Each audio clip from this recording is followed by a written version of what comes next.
The scent of burned sugar and charred pastry hit Logan Quinn before he even reached the porch of the weathered boarding house on the edge of Marysville, California. And when he stepped through the door that September afternoon in 1873, he found a woman with flour-dusted hands sobbing over what looked like the remains of a blackened pie. She did not hear him enter, too consumed by her tears as she stared at the smoking disaster on the kitchen table. Her dark hair had come loose from its pins, falling around her shoulders in waves that caught the golden light streaming through the window. Logan stood there for a moment, hat in his hands, taking in the sight of her distress. He had ridden into town an hour ago, dusty from 2 weeks on the trail driving cattle north from the San Joaquin Valley, and all he wanted was a hot meal and a soft bed.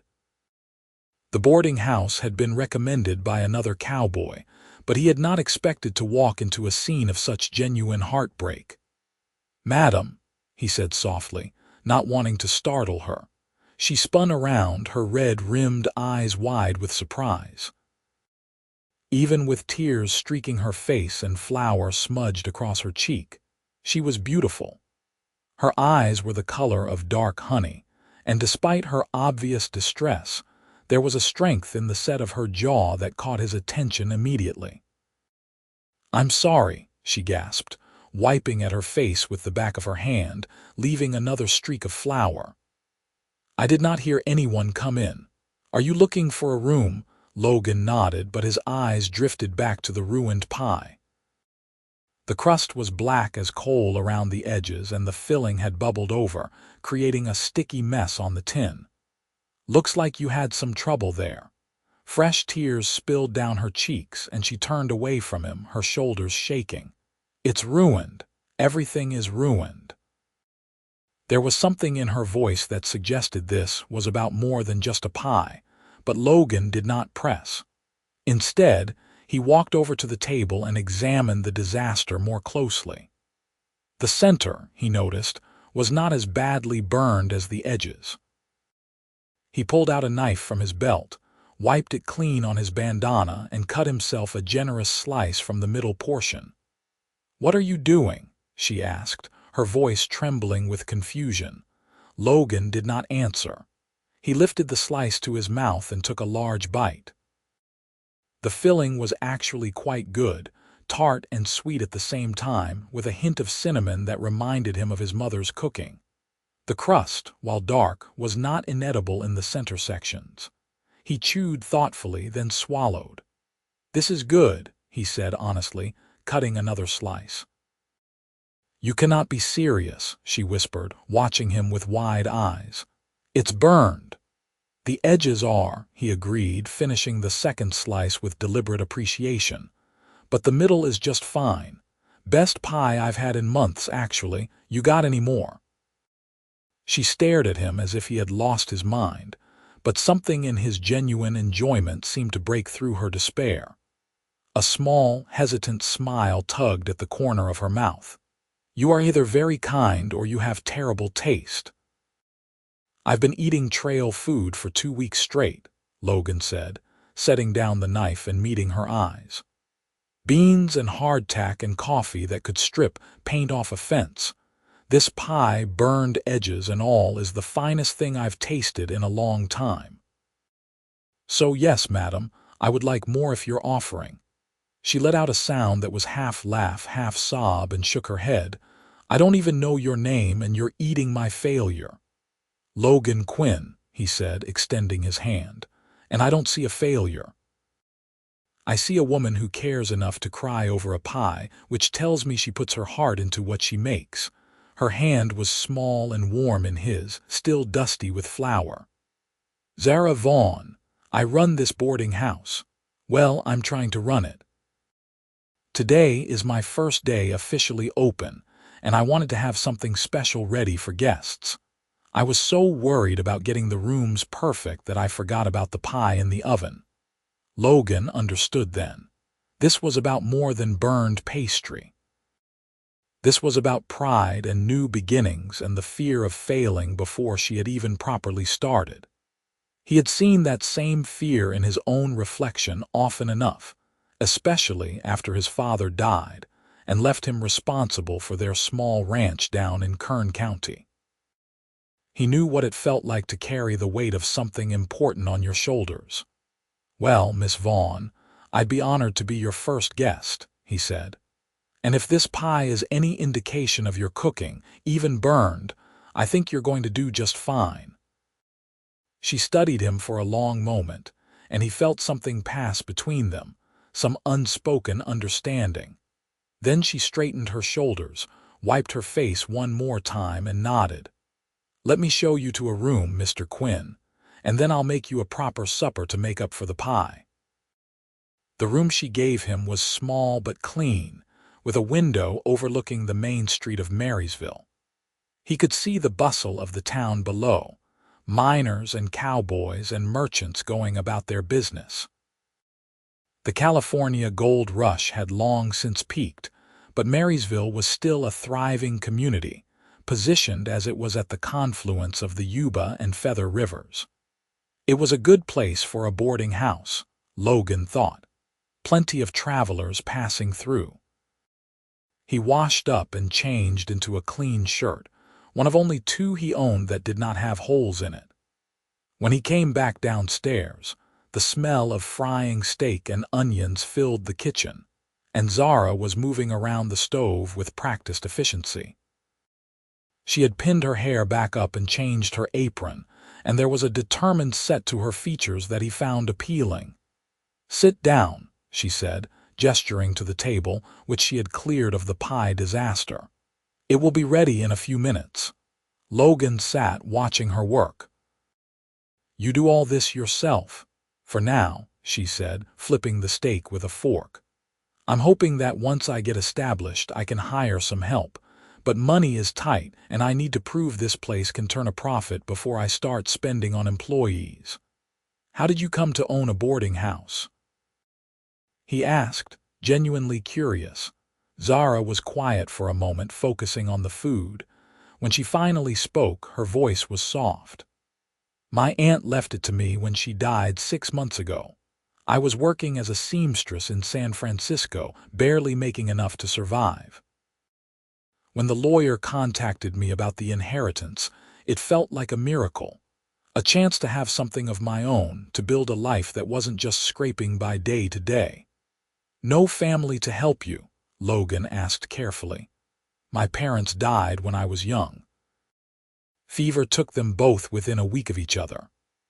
My aunt was my father's sister, but she was elderly and we were not close.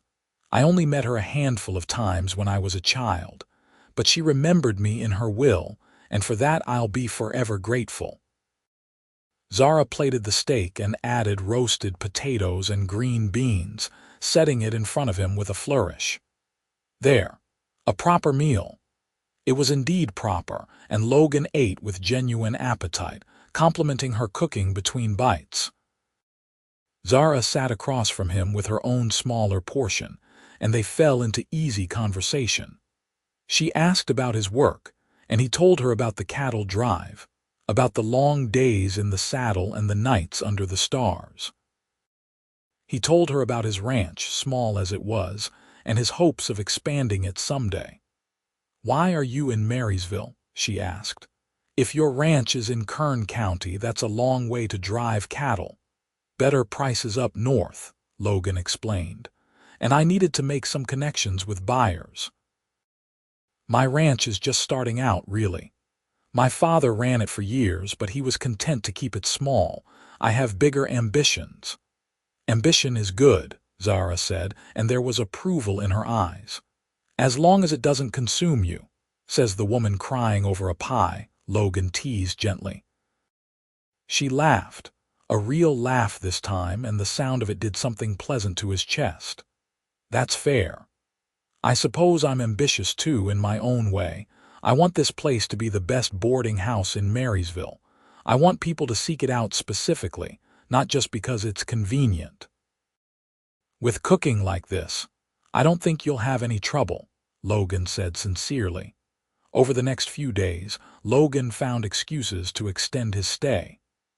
He told himself it was because he needed to rest before the long journey back south, that his horse needed time to recover from the drive. But the truth was that he looked forward to every meal at Zara's table, to every conversation they shared in the quiet of the evening after she finished her work for the day. Other guests came and went, miners heading into the foothills, merchants passing through on business, but Logan remained. He helped her repair a loose board on the front steps, and she rewarded him with an apple pie that was perfectly golden brown. He fixed the squeaky hinge on her back door, and she made him a roast that melted in his mouth. They fell into a rhythm that felt natural, comfortable, as if they had known each other for years rather than days. On the 5th evening of his stay, they sat on the front porch together watching the sun set over the distant Sierra Nevada mountains. The air was cooling with the approach of autumn, and Zara had brought out 2 cups of coffee. They sat in companionable silence for a while, listening to the sounds of the town settling down for the night. "Can I ask you something?" Zara said finally, her voice quiet. "Anything," Logan replied. "Why did you really eat that pie? The burned one, I mean. You could have just asked for a room and ignored my crying. Most men would have." Logan considered his answer carefully.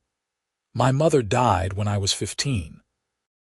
Before she passed, she taught me everything she knew about the ranch, about how to survive, how to work hard. But the last thing she told me was to be kind whenever I could be, because kindness costs nothing and means everything. When I saw you crying over that pie, I saw someone who needed kindness. And honestly, the pie wasn't that bad." Zara's eyes were bright with unshed tears, but she was smiling. "Your mother sounds like she was a wonderful woman."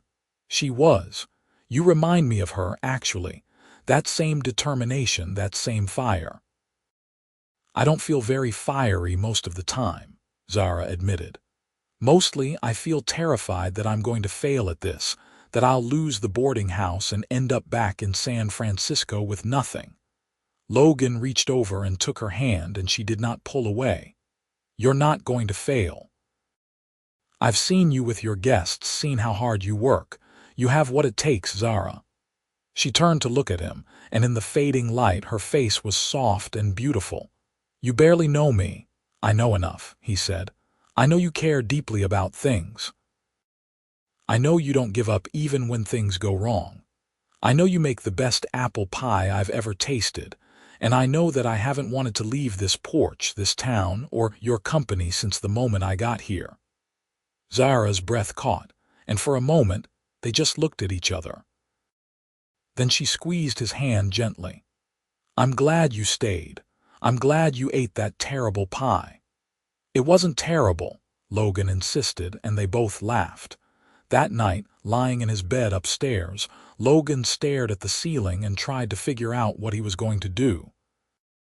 He had responsibilities back at his ranch, cattle that needed tending, fences that needed mending. But the thought of leaving Zara, of riding away and never seeing her again, sat like a stone in his chest. He had not expected to feel this way, had not expected to meet someone who made him question everything he thought he wanted. The next morning, he came downstairs to find Zara already in the kitchen, preparing breakfast for her guests. She looked up when she heard his footsteps, and her smile was warm and genuine. "Good morning," she said.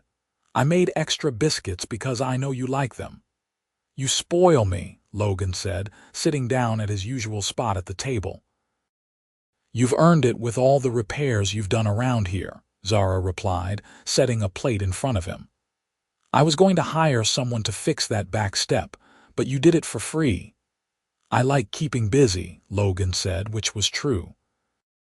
But more than that, he liked having reasons to be near her, to hear her voice, to see her smile.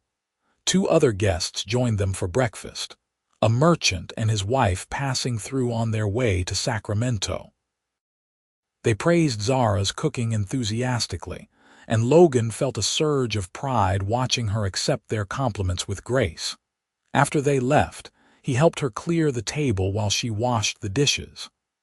"I need to go to the general store today," Zara said, scrubbing a plate. "I'm running low on flour and sugar. Would you mind watching the house while I'm gone? I'm expecting a new guest this afternoon, a school teacher who's taking a position here in town." "Of course," Logan said, "but why don't you let me go to the store for you? You have enough to do here." Zara looked at him with surprise. "You would do that? I told you I like keeping busy. Just give me a list."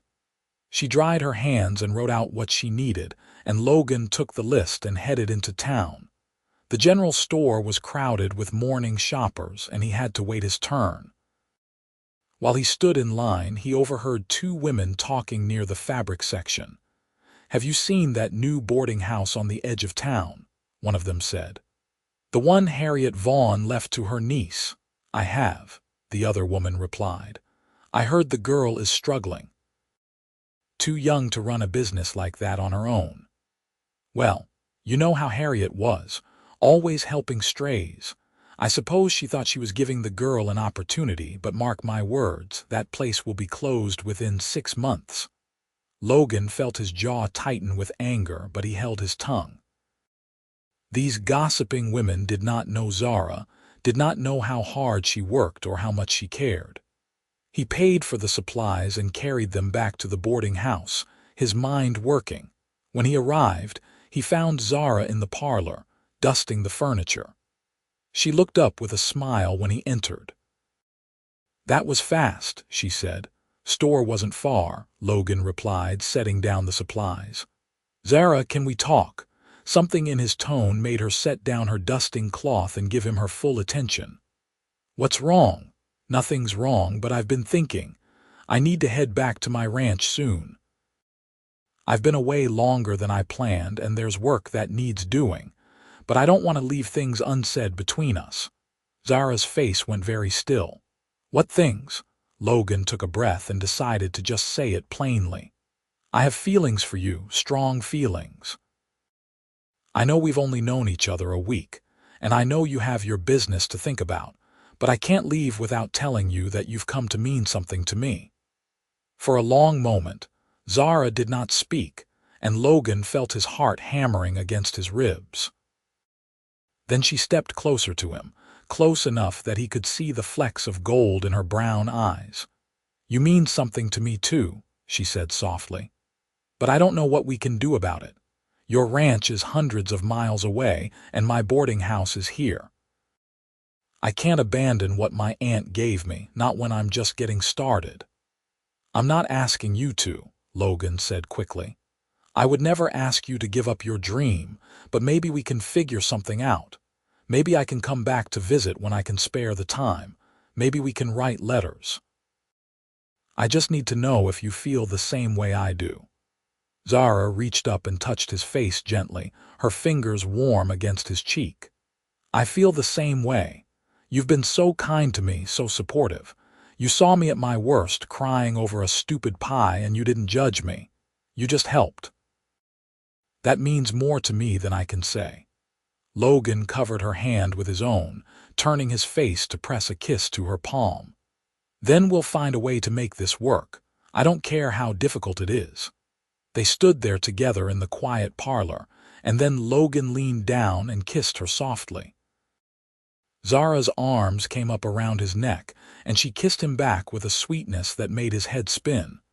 When they finally pulled apart, they were both breathing hard. "I should get back to work," Zara whispered, but she did not move away. "In a minute," Logan said, and kissed her again. The school teacher arrived that afternoon, a prim woman in her 40s who approved of the clean rooms and excellent cooking. Zara was professional and welcoming, but Logan caught her looking at him several times with a soft expression that made his heart soar. That evening, after the other guests had retired, they sat together on the porch again. "When will you leave?" Zara asked, her hand in his. "Tomorrow," Logan said reluctantly. "I've put it off as long as I can, but I'll write to you every week, I promise, and I'll come back as soon as I'm able." "I'll write back," Zara promised. and I'll save all your letters." They talked late into the night, making plans and promises, neither of them wanting the evening to end. When Logan finally went up to his room, he lay awake for hours, thinking about the woman downstairs and wondering how he was going to survive being away from her. The next morning, Zara made him a large breakfast and packed food for his journey. When it was time to leave, she walked him out to where his horse was tied. The morning sun was just coming up, painting the sky in shades of pink and gold. "Travel safe," Zara said, her eyes bright with tears she was trying not to shed. "I will. And I'll be back before you know it," Logan promised, pulling her into his arms. He kissed her deeply, trying to memorize the feel of her, the taste of her, to carry with him on the long ride home. When he finally pulled away and mounted his horse, Zara stood on the porch with her hand raised in farewell. Logan rode slowly down the street, looking back twice to see her still standing there, watching him go. The ride back to Kern County felt twice as long as the journey north had been. Logan pushed hard, eager to get home and get his work done so he could start planning his return to Marysville. His ranch was modest, just a small house and a barn with enough land for a decent herd of cattle. His ranch hand, an older Mexican man named Miguel, was waiting when he arrived. "You were gone a long time, boss," Miguel said, helping him unsaddle his horse. "I was starting to worry." "Had some business to attend to in Marysville," Logan said vaguely.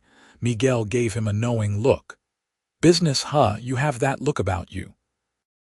The look of a man who left something important behind. Logan could not help but smile. "Her name is Zara. She runs a boarding house." "Ah," Miguel said, nodding sagely. "That explains everything. So when are you going back? As soon as I can manage it." "But there's a lot of work to catch up on here first." They fell into the familiar routine of ranch work, mending fences, checking on the cattle, making sure the water supply was adequate as the summer faded into fall.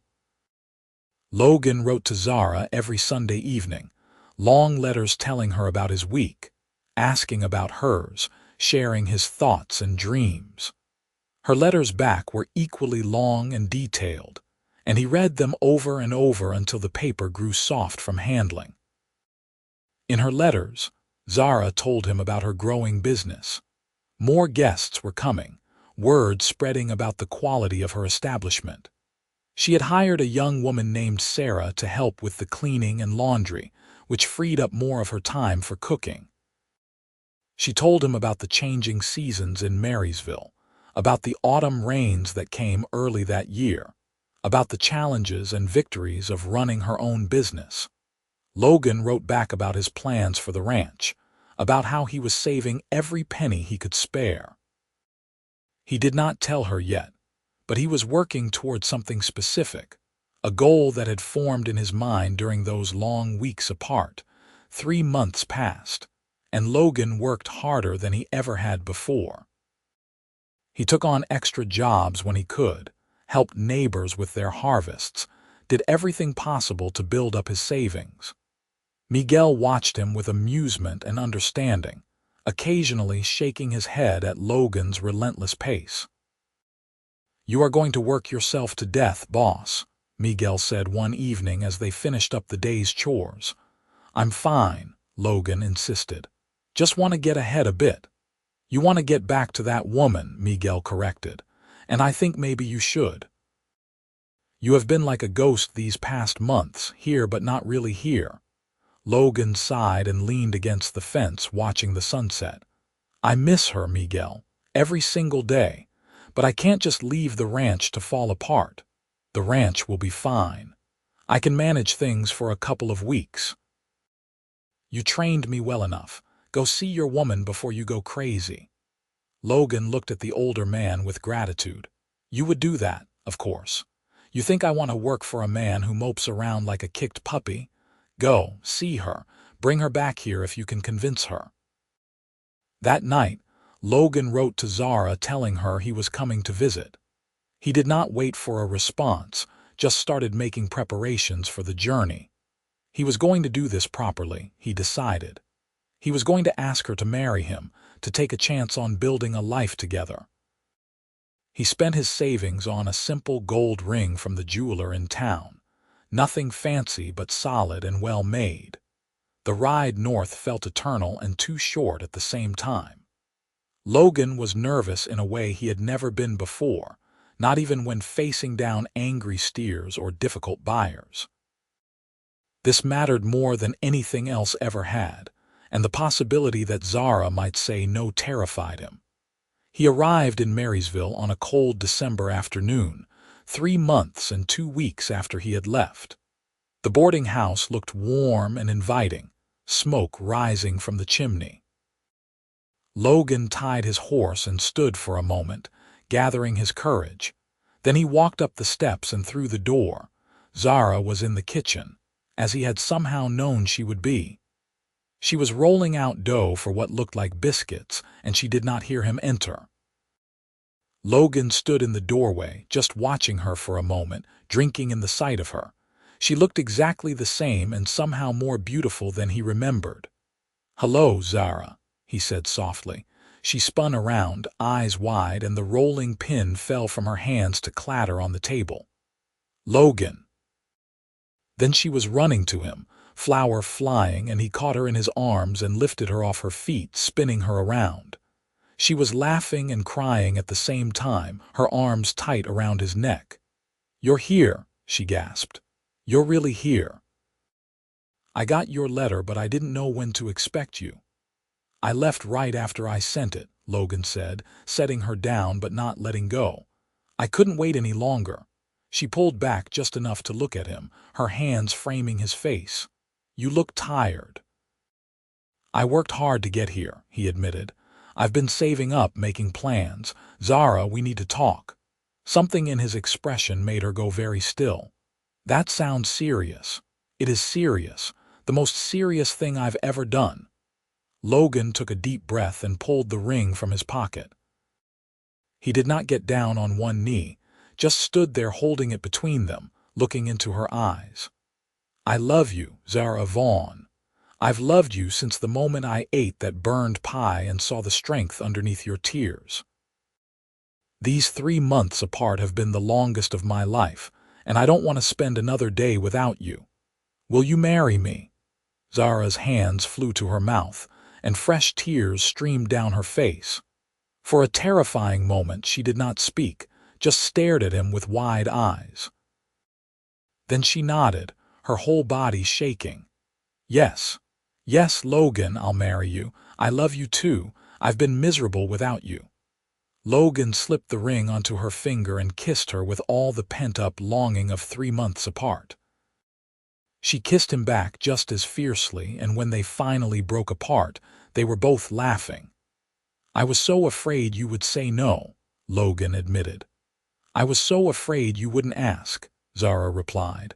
"I wanted to write it in my letters 100 times, but I didn't know how to say it.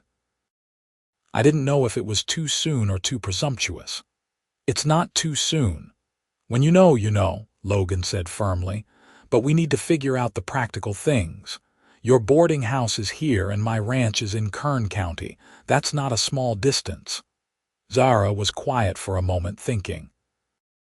Then she looked up at him with determination in her eyes. "Sell the ranch. Come here and help me run the boarding house. We can expand it, make it bigger and better. There's enough business in Marysville to support it, and with both of us working together, we could really make something special." Logan was taken aback. "You would want me to give up ranching? You said you wanted to build something bigger than what your father had. We can do that together here. A really successful boarding house could make more money than a small ranch ever would, especially with both of us working at it. But more than that, I want us to be together, building a life together, not separated by hundreds of miles." Logan considered this. His attachment to the ranch was strong, but it was also tied up in grief and obligation. The truth was, he had never loved ranching the way his father had. He had done it because it was expected, because it was there. But what he really wanted, he realized, was to build something with purpose, something meaningful. And doing that with Zara by his side sounded better than any dream he had ever had. "All right," he said. "I'll sell the ranch. Miguel has been wanting to buy it for years, and I know he'll take good care of the place. We'll do this together." Zara threw her arms around him again, and they stood there in the kitchen holding each other, flour dust settling around them like snow. They were married 3 weeks later in a small ceremony at the church in Marysville. Zara wore a simple blue dress that brought out her eyes, and Logan wore his best suit, newly purchased for the occasion. Miguel made the journey up from Kern County to stand as Logan's witness, and Sarah stood up for Zara. After the ceremony, they had a small celebration at the boarding house with their closest friends and regular guests. That night, as they lay together in Zara's room, which was now their room, Logan traced patterns on her shoulder and marveled at how his life had changed. 6 months ago, he had been alone, focused entirely on duty and responsibility. Now he had a wife he loved, a business he was excited to build, and a future that looked brighter than he had ever imagined. "What are you thinking about?" Zara asked sleepily, her head resting on his chest. "About burned pie," Logan said, and felt her laugh against him. "Of course you are." "That pie changed my life," he said seriously. "If I hadn't walked in at that exact moment, if you hadn't been crying, if I hadn't decided to eat it anyway, none of this would have happened. I might have just stayed one night and moved on." "Do you believe in fate?" Zara asked. "I didn't used to. But now, yes, I think we were meant to find each other." She tilted her head up to kiss him softly. "Then I'm grateful for burned pie and fate and kind cowboys who know exactly what to say." The sale of Logan's ranch to Miguel went smoothly, and Logan invested the money into expanding the boarding house. They added 4 more rooms upstairs and converted part of the barn into a proper stable for guests' horses. Logan also built a separate small cottage behind the main house, which they rented out to a newly married couple who were just starting out in Marysville. The business thrived under their joint management. Logan handled the repairs, the stable, the financial records, and meeting with potential long-term boarders. Zara focused on the cooking, the day-to-day hospitality, and creating a warm atmosphere that made people want to return. Word spread about the Quinn boarding house, where the food was excellent, the rooms were clean, and the proprietors genuinely cared about their guests. A year after their marriage, Zara discovered she was pregnant. Logan was thrilled and terrified in equal measure, fussing over her constantly until she had to firmly tell him that she was perfectly capable of continuing to work. When their son was born in the spring of 1875, they named him Samuel, after Logan's father. He was a healthy, loud baby with his mother's dark eyes and his father's stubborn chin. Parenthood brought new challenges and new joys. Logan discovered he loved being a father, loved teaching Samuel about the world, loved watching Zara with their son. The boarding house continued to prosper, and they hired additional help so that Zara could spend more time with Samuel while he was young. 2 years later, their daughter was born, a small but fierce child they named Rose. She had Zara's determination from the start, crying loudly whenever she was displeased and demanding attention with the force of her personality. Logan adored her instantly, and Zara teased him about being wrapped around their daughter's tiny fingers. The years passed in a blur of hard work and happiness. The boarding house became one of the most respected establishments in Marysville, known throughout the region for its quality and hospitality. Samuel and Rose grew up helping with the business, learning the value of hard work and treating people with respect. Samuel showed an aptitude for numbers, and eventually took over managing the books, while Rose inherited her mother's talent for cooking and her father's head for business. When Samuel was 15 and Rose was 13, they sat around the family dinner table one evening, and Zara told a story the children had heard many times before but never tired of. "Your father walked in while I was crying over the worst pie I had ever made," Zara said, her eyes twinkling as she looked at Logan across the table. "It was burned black and smoking, and I was convinced my new business was going to fail before it even started." "And Papa ate it anyway," Rose chimed in, grinning.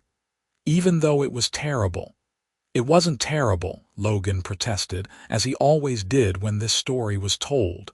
"The middle was perfectly fine." "It was terrible," Zara insisted fondly. "But your father ate 2 whole slices and asked for more, and in that moment I fell a little bit in love with him."